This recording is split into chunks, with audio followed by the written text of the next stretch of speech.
చాలా సార్లు patients reports చేసేసుకుని గూగుల్ చేసేసి డయాగ్నోసిస్ వాళ్ళే ఫిక్స్ అయిపోయి ట్రీట్మెంట్లు అడిగేస్తారు. ఇట్లాంటి గూగుల్ భయాలకి ఈ డాక్టర్ నిజాలు. Let us see. First thing, కొంచెం పెయిన్ ఉంది, స్కాన్ చేసేసారు, హెమరేజిక్ సిస్ట్. బాబోయ్, భయంకరంగా ఉంది వినడానికి. హెమరేజిక్ సిస్ట్ అంటే ఏంటి? లోపల బ్లీడింగ్ అయిపోతుంది. మా అమ్మగారికి కూడా కంటుండింది, అది క్యాన్సర్ అయింది, లేకపోతే గర్భసంచి తీసేశారు, ఇట్లాంటివన్నీ వింటాం.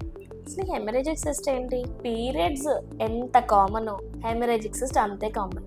ఎందుకంటున్నానంటారా? పీరియడ్స్ ఎలా వస్తాయి? మనకి ఎగ్ పెరిగి అది ప్రెగ్నెన్సీ రాక తగ్గిపోతుంది, అప్పుడు పీరియడ్ వచ్చేస్తుంది. కొన్నిసార్లు అది తగ్గకుండా అలా ఉండిపోతుంది అంతే. కొంతమందికి, అండ్ కొంతమందికనే కాదు, మన అందరికి కూడా ఎప్పుడో ఒకప్పుడు వచ్చే ఉండుంటుంది. కొన్నిసార్లు అది అలా ఉండిపోవడమే కాక దాంట్లోకి బ్లీడింగ్ వెళ్తుంది, చిన్న వెసల్ రప్చర్ అయ్యి అంతే. ఇప్పుడు బ్లీడింగ్ అయిపోతుందా, నా బాడీలోంచి బ్లడ్ వెళ్ళిపోతుందా?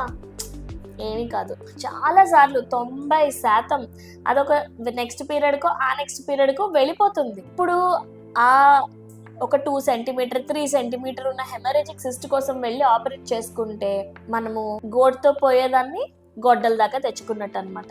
అస్సలు అవసరం లేదు. ఇంపార్టెంట్ పాయింట్ ఏంటంటే, హెమరేజిక్ సిస్ట్ అని రాగానే ఆపరేషన్ చేసేయాలని మీరు ఫిక్స్ అయిపోయి డాక్టర్ దగ్గరికి వెళ్ళిపోకండి.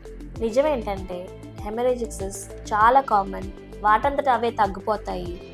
ఎప్పుడూ ఇంపార్టెంట్ అంటే 5 సెంటీమీటర్ల కన్నా ఎక్కువ ఉండి అది సివియర్ పెయిన్, లోపల కూడా బ్లీడింగ్, అంటే కంటి లోపలికే బ్లీడింగ్ కాదండి, బయటకు కూడా ఆ బ్లీడింగ్, హెమరేజ్ పూర్తిగా అది రప్చర్ అయిపోతే, ఆ రప్చర్ కొంచెం పెద్దగా ఉన్న సిస్ట్లకు అవుతుంది.